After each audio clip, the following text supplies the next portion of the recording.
Sorry everybody, it's Xilicks here, and welcome back to week 2 of the Baby League. This week we are facing off against MaxRapture and his Tasmanian Toxicroaks.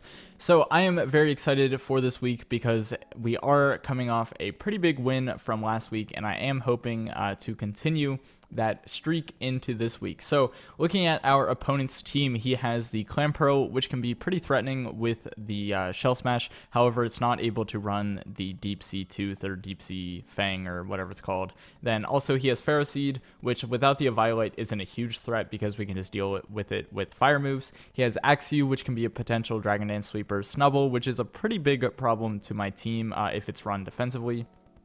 Fungus, again, might be a decent problem to my team. Houndour, which I expect to be brought, and as you can see on screen, it was brought, mainly because it's really his only switch in to Growlithe. Then he also has the Natu, which I don't really expect him to bring. Cranidos, which is his first Z user. This thing has sky high attack. I believe it's a 125 base, which for this rule set is ridiculous. And then he also has Dratini, which is another Z user, both of which are brought, so we may see a Z move in this battle. And then finally, he has Joltik, which does not get sticky webs, so that is good to note. So my general strategy going into this battle was I want to make sure I have a good way of dealing with his dragons and Cranidos, and then also a good way of dealing with his special threats like the Houndour and Clampearl. So looking at the team that he brought, we can see there is the Houndour and Clampearl. He did bring one of the dragons and then also the Cranidos, and then we don't have to worry about Fungus, which is really nice, and then obviously that Snubble is going to be there as well as the Ferroseed.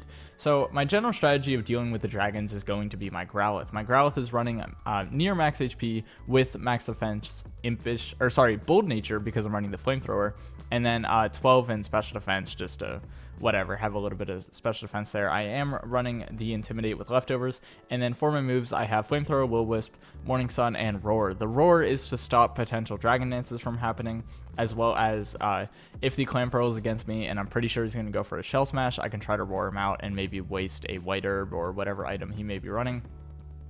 So that set I feel is going to be very beneficial in this week. This also gives me a really good switch into Snubble because I can Intimidate that and then resist things like Play Rough.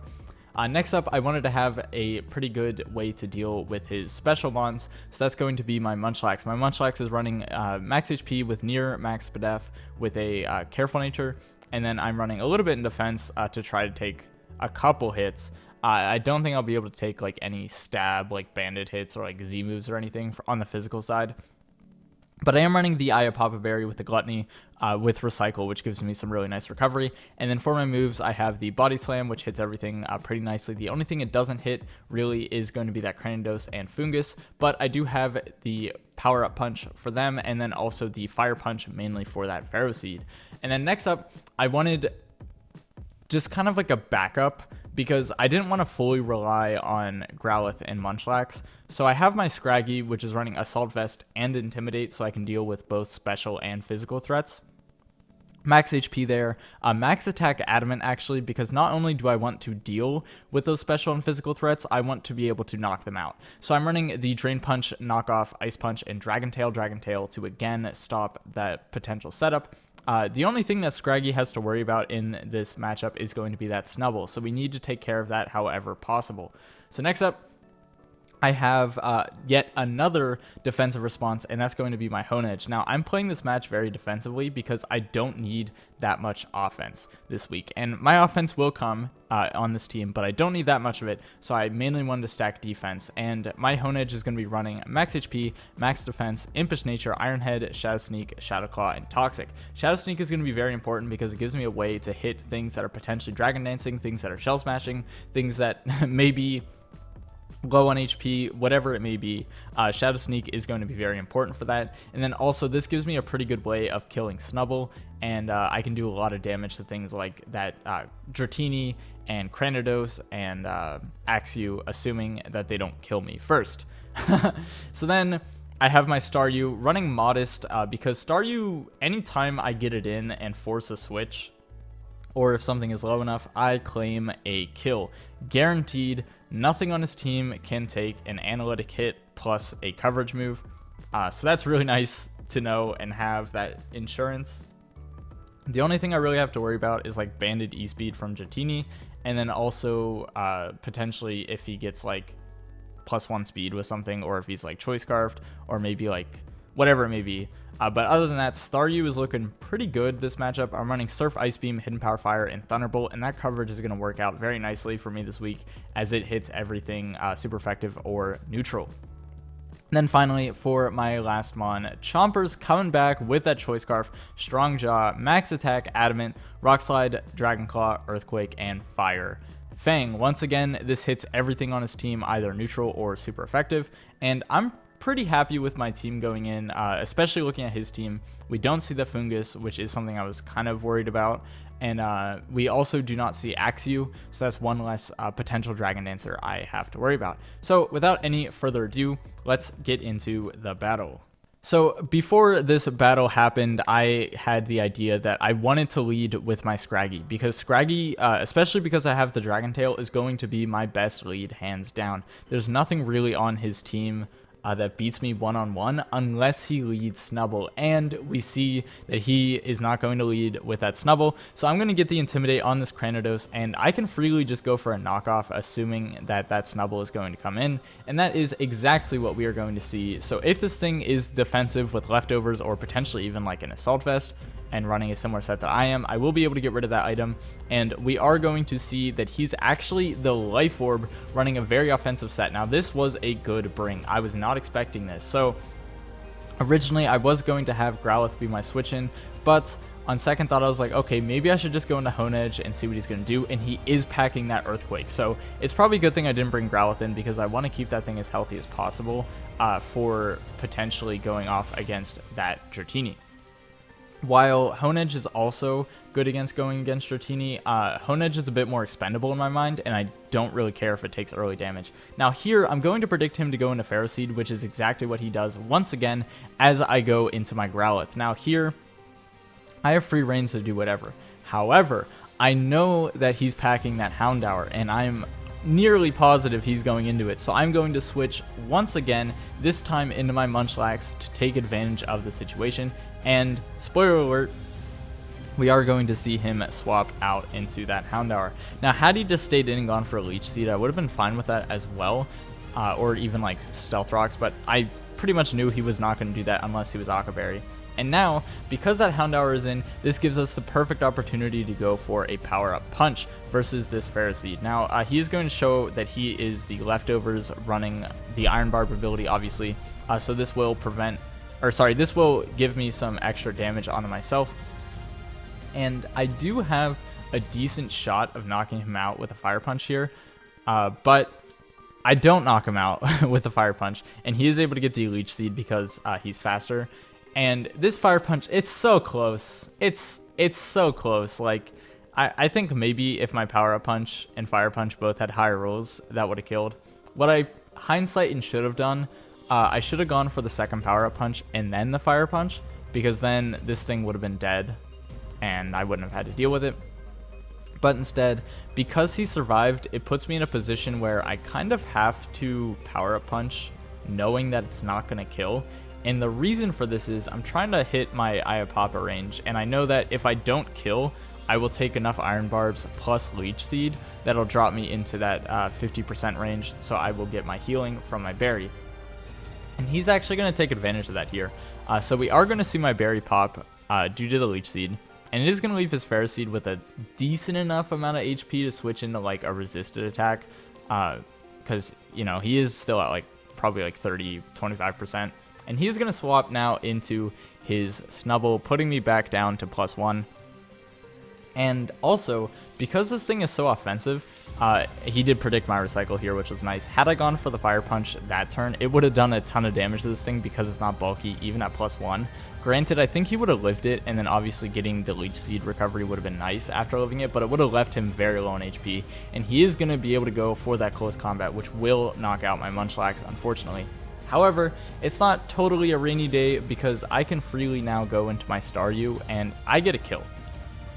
If he switches and I click Surf, something is taking at least 40% damage, and then plus a coverage move, they die. or they just die to the surf. But he's going to stay in, and with the snubble gone, Scraggy and Tyrant are feeling so good.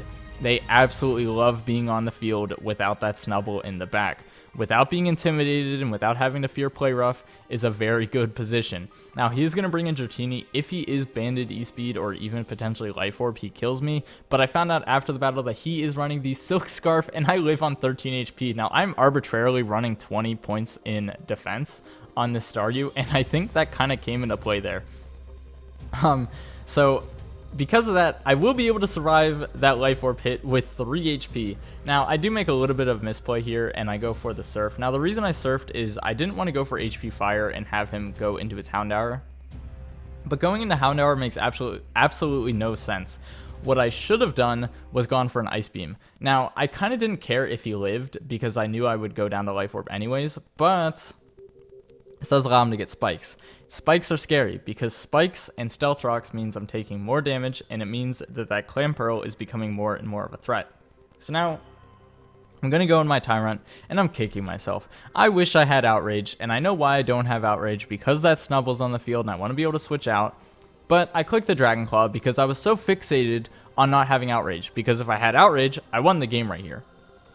The only way I don't win the game right here is if I kill myself in Confusion. But I clicked Dragon Claw, and it was a huge misplay because I should have clicked Earthquake. Had I clicked Earthquake, I straight up won the game. He had nothing that could take a hit except for Clamperl, and if he did take a hit with Clamperl, then he's sacrificing a ton of HP, and even if he goes for a Shell Smash, I outspeed. But because I went for the Dragon Claw, I am going to be able to kill both the Pharaoh Seed and the Houndour, which is really nice, as well as getting a ton of damage off on this thing. But had I gone for Earthquake, I would have actually killed this thing. Even with the amount of HP he was running, I would have actually killed this. But because I'm faster, it's leading me to believe that he is Choice Banded or potentially some other item. So I make a very poor play of going into my Honedge. If he is not the HP set that he's running, I kill him with Shadow Sneak, but because he has a hefty amount of HP investment, he's actually going to survive the Shadow Sneak, and this puts me in a really bad spot. Now, what I should have done to begin with was go into my Scraggy, and I'll explain why after the battle, why I should have gone into my Scraggy, but we'll get there when we get there. Instead, I go into my Growlithe. So the thought process here was I need Scraggy at as much health as possible. So if he's Choice Banded, I want to intimidate this thing twice, because then my Scraggy will not take that much damage, and because he's already at low HP, I'm not getting a lot of health with Drain Punch if I go for it. Because obviously he's only at probably like 5 or so HP, who knows how much. But I actually survived the Earthquake with my Growlithe, which put me in a very precarious situation because this now allows him to set up for free with his Clamperl. So as I was saying earlier, I should have gone into my Scraggy because then that would have prevented him from setting up, even if I took a lot of damage from the Earthquake. Now, I found out after the battle, this Cranidos is actually Choice Scarfed. And I would have had no way of knowing it was Choice Scarfed because my Tyrant outsped. There's no way I would have known, and obviously there was no way I would have known that it wasn't banded because it was killing everything anyways. But then whenever it didn't kill this Growlithe, I'm like, okay, he's definitely not banded. No idea what item he was at the time. I found out later he was Choice Scarf, so going into Scraggy would have been an amazing play. But with my knowledge at the time, I kind of stand behind this play, but going into Scraggy originally still would have been the better play, even if he was banded, because I would have gotten off 2 Drain Punches, and then I would have been at full HP, because it would have been the first one on the Cranidos, and then the second one on this Clamperl, and that would have sealed me the game. So here he is going to get his Shell Smash, he is going to knock out my Growlithe, and I am going to break a potential Focus Sash. Now it turns out that he actually was Focus Sash, so I'm very thankful that that Will-O-Wisp connected. Now here, I have a 100% chance of killing him with Drain Punch. It's just a matter of whether or not the Surf kills me. I don't know what item he's running. Obviously, after the fact, it was the Focus Sash, but if he's running Mystic Water or potentially even some other like Wise Glasses or something, he could potentially knock me out. But I live on 15 HP and get off the Drain Punch. Critical hit, the crit does not matter. I am going to kill that Clamperl. So I almost choked away this game by not clicking Earthquake and then also by not going into my Scraggy. I definitely did lose a lot of differential because of that, but I was still barely able to win the game there with Scraggy. I'm so thankful that I was able to live that attack and get off that drain punch, because I would have been kicking myself if I lost this game due to those minor misplays at the end. It definitely shows that in future weeks I really need to think more about my plays, but again, with Tyrant, I was just so fixated on Outrage that I was thinking Dragon Claw, and then again I was so fixated on him being choice banned that I didn't want to take damage on Scraggy, even though it wouldn't have mattered if I took damage on Scraggy, but what are you going to do? It is what it is, and I still was able to pick up the W, barely, but a win is a win, and I will take it. It's better than a loss. So GG to MaxRapture. If you enjoyed the battle, be sure to leave a like on the video and make sure to check out MaxRapture's side of the battle so you can see his reaction to how it all went down. Make sure to go subscribe to him and the other coaches of the Baby League if you want to stay connected, and follow me on Twitter for any updates. I will see you guys next week. Kiddings, bye.